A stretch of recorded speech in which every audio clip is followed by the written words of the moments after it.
yote haya si kwa uwezo wetu sisi, ni kudra ya Allah na upendo wake kwa sisi. Tupo katika masjid kusikiliza darsa baada ya swala na kufanya itikafu. Kama kwa hakika tupo juu ya neema ya Allah subhanahu wa ta'ala ambayo ni dini ya Uislamu.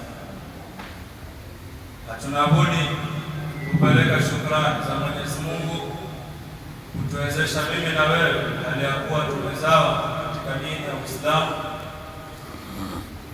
Ni bahati kwetu na ni nuru kwetu. Tumejikuta hali ya kuwa sisi ni waumini na ni Waislamu. Tupo katika mwezi mtukufu wa Ramadhani,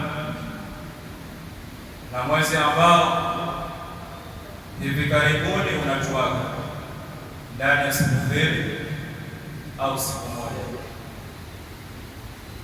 Tumejifunga mimi na wewe kuweza kutekeleza wajibu wetu na amri kutoka kwa Allah subhanahu wa ta'ala. Ama kwa hakika ni mwezi ambao ni wenye neema. Mwenye kipato cha riziki amepata zaidi, mwenye kufanya amali amepata maradufu yake.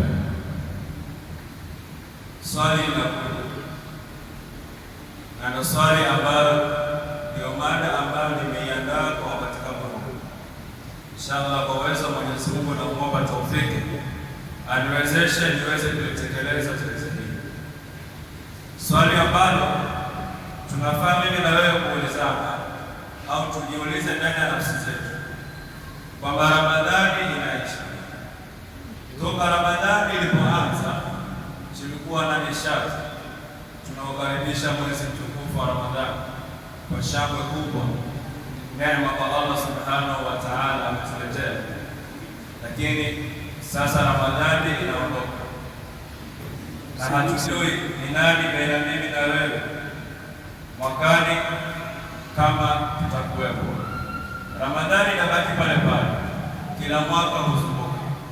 Swali linakuja, mimi na wewe tutakuwepo?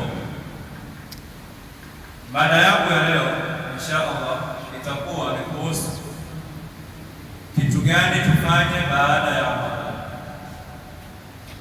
Ramadhani imetufanya mimi na wewe kukaa itikafu, imetufanya mimi na wewe kusoma Qur'ani kwa wingi, imetufanya mimi na wewe kuinuka usiku kuswali, imetufanya mimi na wewe kutekeleza wajibu wa Allah subhanahu wa ta'ala kutoa sadaka.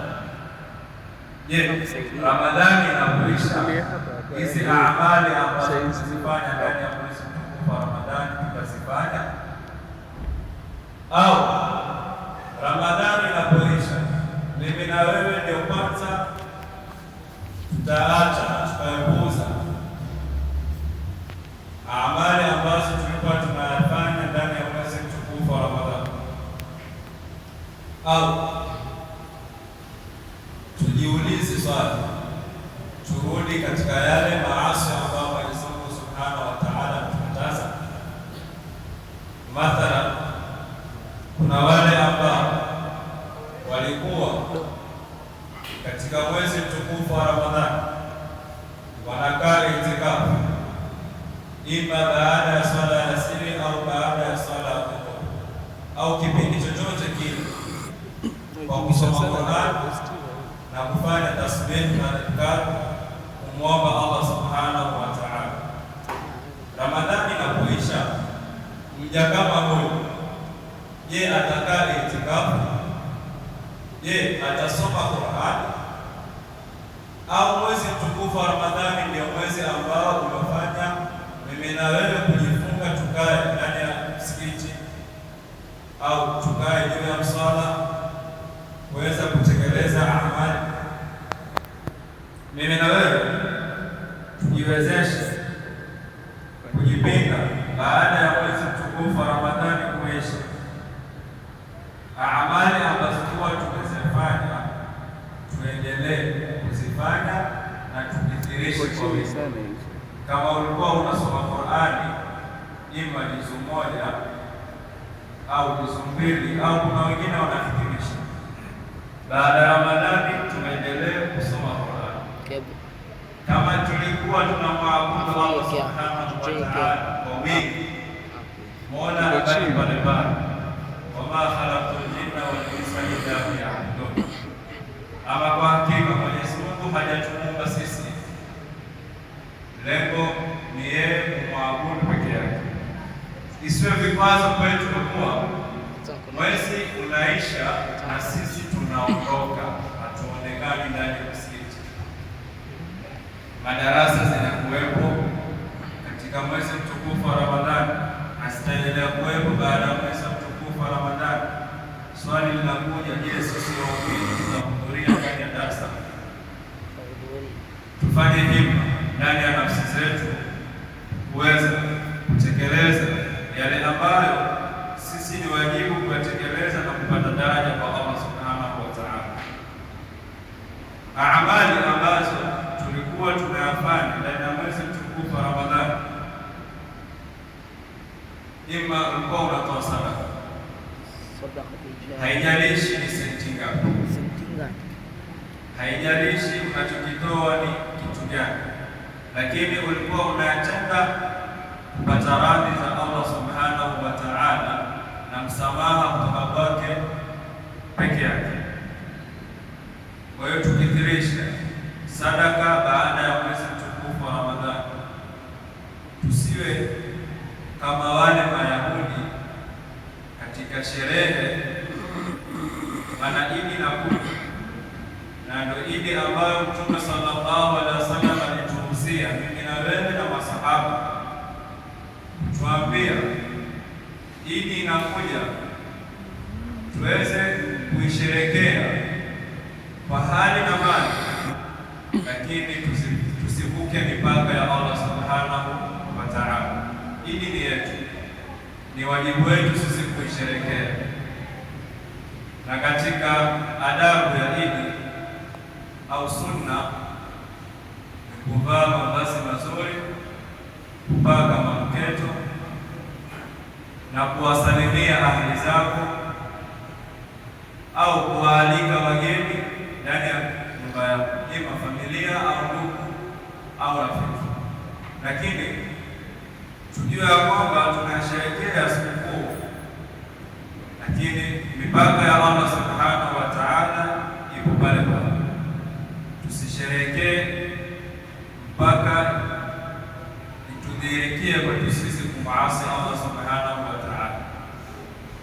Kule muamala wa kutangamana baina mimi na wewe, baina ya mwanamume na mwanamke hairuhusiwi, lakini kwa visasi ambao tunaishi ndani yetu sisi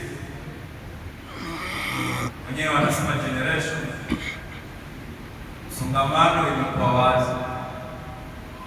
Hujakataza msongamano, lakini tujaribu kuepuka kufanya madhambi ndani ya siku ya Idi.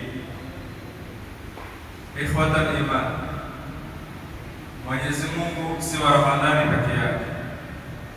Mwenyezi Mungu ni wa miezi yote.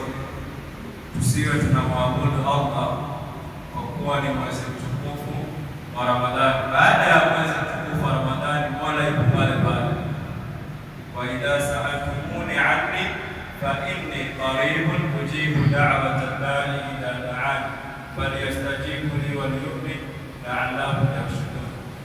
Mwenyezi Mungu anamwambia mtume wetu Muhammad sallallahu alaihi wa alihi wasallam na kutuambia sisi ya kuwa endapo waja wa Allah wakiwa wanamhitaji Mwenyezi Mungu, basi Mwenyezi Mungu yupo karibu yetu sisi. Yaani muamala baina mimi na wewe na Mwenyezi Mungu tuufungamanishe kuwa karibu. Mwenyezi Mungu anatupenda sisi waja wake, ndio maana hata yule asiyekuwa Muislamu maji anakunywa, laiti angekuwa Mwenyezi Mungu ni mchoyo, yule ambaye kwa si Muislamu hata tone la maji asingepata. Lakini kwa fadhila za Allah subhanahu wa ta'ala na ubora wake na upendo kwetu sisi waja, ametujalia chochote ambacho sisi tunayafanya. Mwenyezi Mungu ikiwa tunamkosea, basi anawaambia malaika ya kuwa usimwandikie mja wangu huyu madhambi anayofanya, mpe msamaha, huenda ndani ya nafsi yake itaingia mchemecheme wa yaqini na imani, na akarudi kwa kwangu na kumwomba Allah subhanahu wa ta'ala msamaha. Hatari ambayo ipo baada ya mwezi mtukufu wa Ramadhani ni yale amali ambazo tulikuwa tunayafanya kisha kabla Ramadhani haijaingia, ima tulikuwa tupo katika uraibu wa aina yoyote ile, ima tulikuwa ndani ya maskani ambayo tulikuwa tunafanya matendo ambayo sio ya kumridhisha Allah subhanahu wa ta'ala, ima tulikuwa tuna maasi Mwenyezi Mungu subhanahu wa ta'ala kwa njia zozote ambazo sisi tunajua, basi inakuwa hatari kurudi nyuma kwa yale matendo ambayo tumeyafanya. Ikiwa Ramadhani imeisha na tukajirudisha nyuma kwa yale matendo ambayo tunayafanya, basi wewe Ramadhani haijakusaidia. Basi wewe, na wanazuoni wanasema Ramadhani ni madrasa, hii ni chuo, na tunavyojua ikiwa mwanafunzi yuko ndani ya chuo, basi jamii inamtegemea yule mwanafunzi, endapo atakapotoka pale atoke hali ya kuwa yeye ni mwanachuoni, hali ya kuwa yeye kile alichofundishwa nacho na mwalimu basi awe amezingatia na ataitendea kazi. Ikiwa mimi na wewe tuko ndani ya chuo cha madrasa ya Ramadhani na Ramadhani inaisha, baada ya kuisha tukarudi katika yale matendo ambayo tulikuwa tunayafanya, ima tulikuwa tunafanya zina tukarudi ndani ya zina, tulikuwa tunaiba tukarudi ndani ya kuiba, tulikuwa tunasengenya tukarudi ndani ya kusengenya. Amali yoyote ambayo ni ya uovu ikatufanya sisi kuweza kurudi baada ya Ramadhani, basi hakika sisi tumeangamia na Ramadhani haijatufaa kitu chochote, na hatujui ikiwa Ramadhani itakayofuata ya mwakani tutakuwepo. Kwa hizi siku ambazo zimebaki, ima ni siku 2 au siku 1, tujifunge hima ya kuweza kuitendea kazi Ramadhani ambayo imebaki na amali ambazo zimebakia. Huenda Mwenyezi Mungu akatusamehe yale matendo yote ambayo tulikuwa tumeyafanya nyuma. Ramadhani inaendelea kuisha, na hatari ambayo ipo ndani baada ya mwezi wa Ramadhani ni kurudi nyuma kama nilivyosema. Na je, tutafanya kitu gani ili tusiweze kurudi nyuma? Muamala gani ambayo mimi na wewe tutaushika mkono ili tusiwe niweze kurudi nyuma? Jambo la kwanza, kushikamana na swala. Alhamdulillah, swala ni ufunguo wa kila kheri, na Mtume sallallahu alaihi wasallam anatuambia tofauti yetu sisi waumini na wasiokuwa waumini ni swala. Ile hadithi ya Mtume nyingine ilikuja kwa riwaya ya kusema, ikiwa mtu hatoswali basi huyo mtu akafiri. Ina maana tofauti ya mimi na wewe waumini na wasiokuwa waumini, tofauti yake ni swala. Kwa hiyo tushikamane ndani ya swala. Ikiwa tunaswali ndani ya mwezi mtukufu wa Ramadhani swala zote 5 kwa wakati kwa jamaa, basi baada ya Ramadhani tuwe tunaswali hivyo hivyo. Tusiwe kipindi hiki tunaonekana, kipindi kinachofuata hatuonekana. Itakuwa ni hasara kwa sisi kwa Mwenyezi Mungu Jambo la pili ni kuisoma Qur'ani. Qur'ani ni kitabu cha Allah Subhanahu wa Ta'ala, na katika sababu ambazo au fadhila ambazo hii Qur'ani utukufu wake ulivyo, shahru Ramadhan alladhi unzila fihi al-Qur'an hudan lin-nas wa bayinatin min al-huda wal-furqan. Ni kitabu, hata ukifungua kitabu cha Qur'ani safha ya kwanza inakwambia alif lam mim dalika al-kitabu la raiba fihi hudan lil-muttaqin. Ni kitabu cha uongofu kwa waumini. Kwa hiyo tukishikamana nacho hatuwezi tukapotea ndani ya mwezi mtukufu wa Ramadhani na nje ya mwezi mtukufu wa Ramadhani. Kwa hiyo baada ya Ramadhani, ikiwa Qur'ani tunaisoma kwa wingi ndani ya Ramadhani, tuikithirishe ziada ya wingi baada ya mwezi mtukufu wa Ramadhani. Jambo la tatu ni saumu. Tunakujua tuko ndani ya mwezi mtukufu wa Ramadhani, lakini baada ya Ramadhani kuna saumu nyingine, kuna sita, na Mtume sallallahu alaihi wasallam anatuambia atakayefunga Ramadhani kwa ukamilifu na akaimaliza na ikaswihi, kisha akaipatiliza baada ya Eid akafunga sunna zile sita, basi mja huyu huhesabiwa ni kana kwamba yeye kaenda hija na umra. Tusipatie mfano wa mwenye kwenda hija, maana kuna wengine wanaweza kuuliza, kwa yule ina maana yule mwenye kwenda hija na umra na mimi ninayekaa msikitini itikafu na kufunga mwezi mtukufu wa Ramadhani na sunna, fadhila zetu ziko sawa? Fadhila zinakuwa tofauti. Hii hadithi Mtume alisema kwamba ni sawa kama aliyekwenda hija na umra, haimaanishi kwamba zile thawabu atakazozipata mwenye kwenda hija na umra utapata sawia na wewe ambao ulikuwa umefunga mwezi mtukufu wa Ramadhani na sunna. Kuna riwaya nyingine hadithi Mtume anasema atakayeswali salatul isha kwa jamaa na swala ya alfajiri kwa jamaa, kisha baada ya swala alfajiri akaswali rakaa mbili, basi husaidie kama ameenda hija na umra. Kwa hiyo fadhila zinakuwa tofauti. Thawabu utazipata kama mfano, kuna tofauti ya kama na kulinganisha kitu sawia na kitu chenyewe kilivyo. Kwa hiyo kuna sunna baada ya Ramadhani, kuna sita ni sunna tufunga, lakini ukifunga ni aula kwa wewe na mimi. Na kuna sunna zingine Mtume sallallahu alaihi wasallam alikuwa akifunga siku ya Jumatatu na Alhamisi, pia tuweze kuzifunga hizo siku. Ni bora kwetu sisi, siku ya Kiyama ndio zitatusaidia. Pengine madhaifu yetu ni mengi, makosa yetu ni mengi mbele ya Allah Subhanahu wa Ta'ala, hatujui ni nani mimi na wewe tutasimama kwa Mwenyezi Mungu kuweza kumwelekea kwa ujasiri, wakati mimi na wewe tuna makosa chungu nzima. Kwa hiyo tukithirishe sunna baada ya Ramadhani. Jambo la nne ni dhikri, adhkar.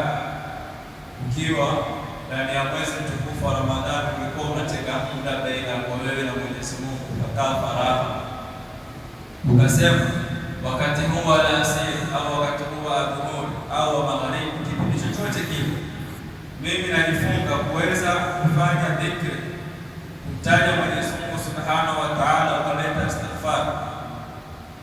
Ile amali inakusaidia wewe mwenyewe. Kwa hiyo tuweze baada ya Ramadhani kuifanya ile amali ya dhikri. Na jambo la tano, marafiki.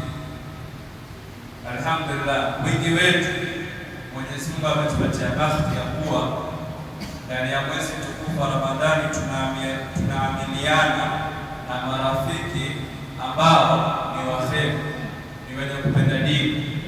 Masaa 24 wapo ndani ya msikiti. Pengine umeghafilika, ni swala imewadia na hujui, rafiki yako anakukumbusha twende tukaswali. Pengine baada ya swala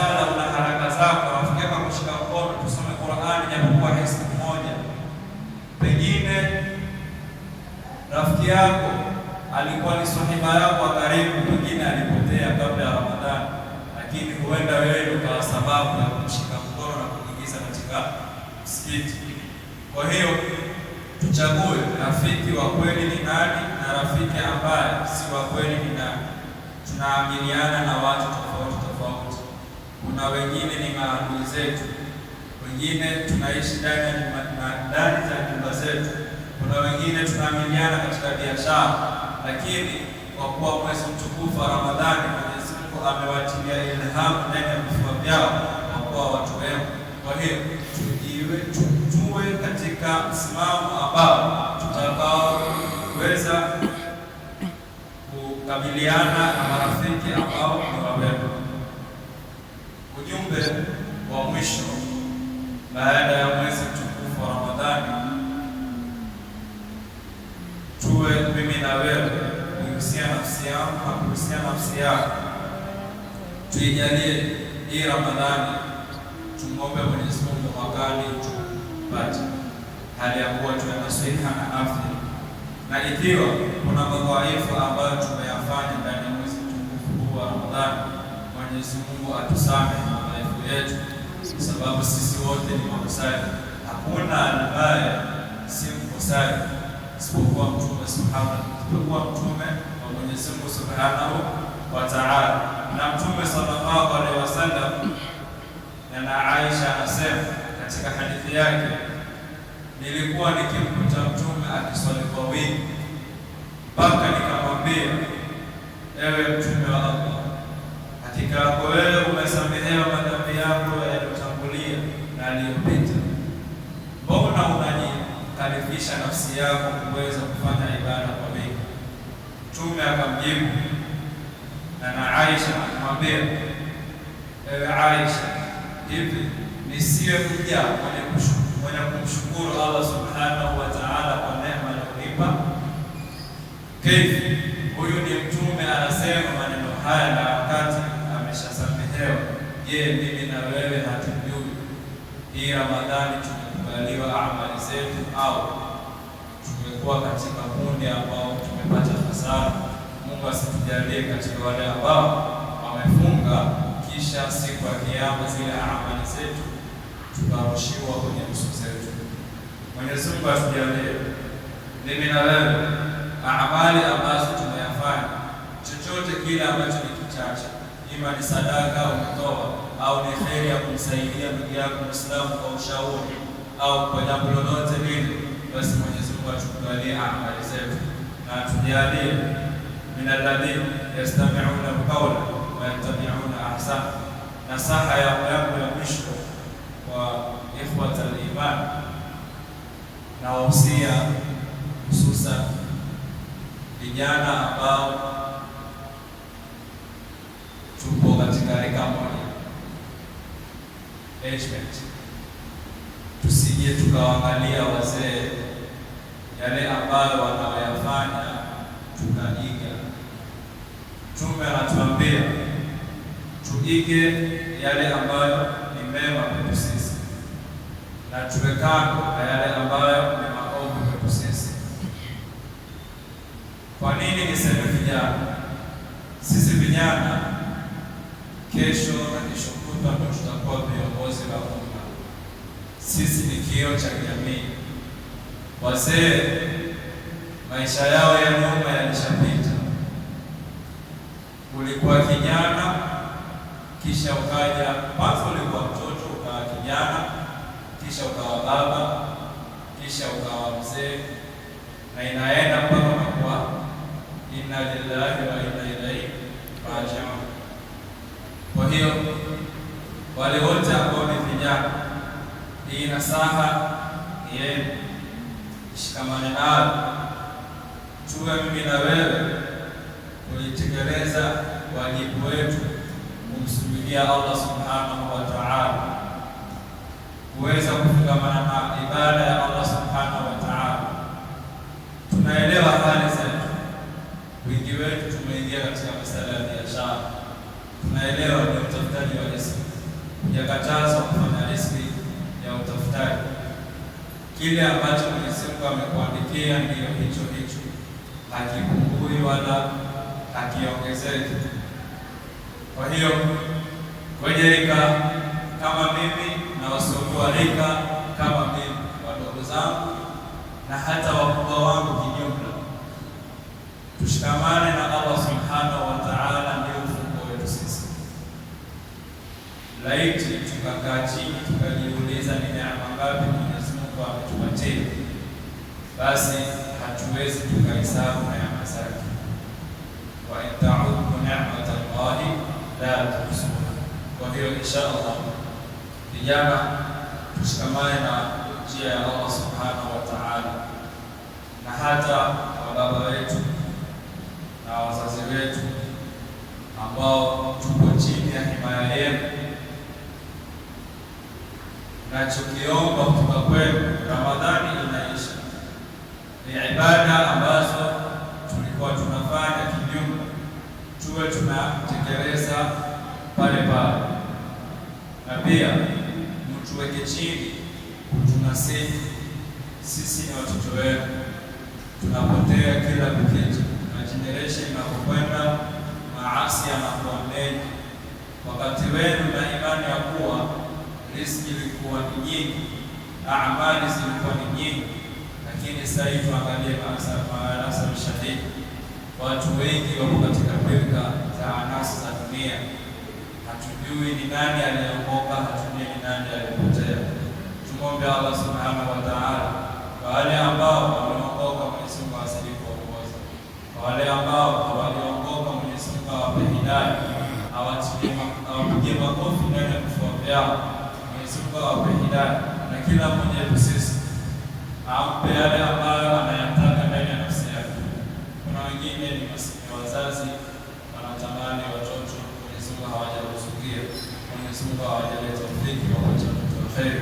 Na generation yetu ya sasa, Mwenyezi Mungu atulinde, mimi pamoja na vijana wengine na hata wazee. Kwa hiyo inshallah mtafunga darasa yangu kesho, Mungu akituwezesha, itakuwa ni khitama ya kuweza kufunga darasa yetu ya msaliku katika mwezi mtukufu wa Ramadhani, na inshallah mada ya kesho itakuwa ni kuhusu wanawake, kumwelezea fadhila za mwanamke, kuelezea huyu mwanamke alikuwa nani.